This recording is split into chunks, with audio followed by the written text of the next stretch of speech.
আসসালামু আলাইকুম dear viewers and subscribers.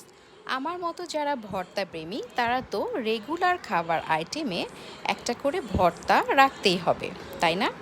তো আজকে আমার খাবার আইটেমে ছিল, খাবার মেনুতে ছিল আর কি, এক বাদামের ভর্তা। তো আমি বাদামগুলো ফার্স্টে ভেজে নিয়েছি হালকা একটু তেল দিয়ে। এটা আমি সরিষার তেল দিয়ে ভেজেছিলাম। দেন আমি কাঁচামরিচ, রসুন, পেঁয়াজ এগুলি দিয়ে একটু ভেজে নিয়েছিলাম। আর শুকনা মরিচটাও ভেজে আমি একটু হাত দিয়ে এটা হচ্ছে ভালোভাবে চটকে নিয়েছিলাম।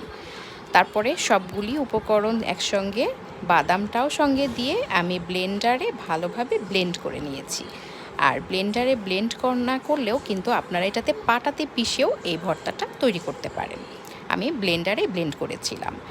তারপরে এই যে বাদামটা দিয়ে দিয়েছি, তারপরে এটা ব্লেন্ডারে এখন আমি একটু ব্লেন্ড করব। বেশি সময় লাগবে না, অল্প কিছু সময় ব্লেন্ড করলে এটা হয়ে যাবে। তবে যতক্ষণ পর্যন্ত বাদামের তেল না বের হয় ততক্ষণ কিন্তু ব্লেন্ড করতে হবে। ব্যাস হয়ে গেল আমার মজাদার বাদাম ভর্তা। তারপরে গরম ভাতের সঙ্গে মেখে খেয়ে নিলাম।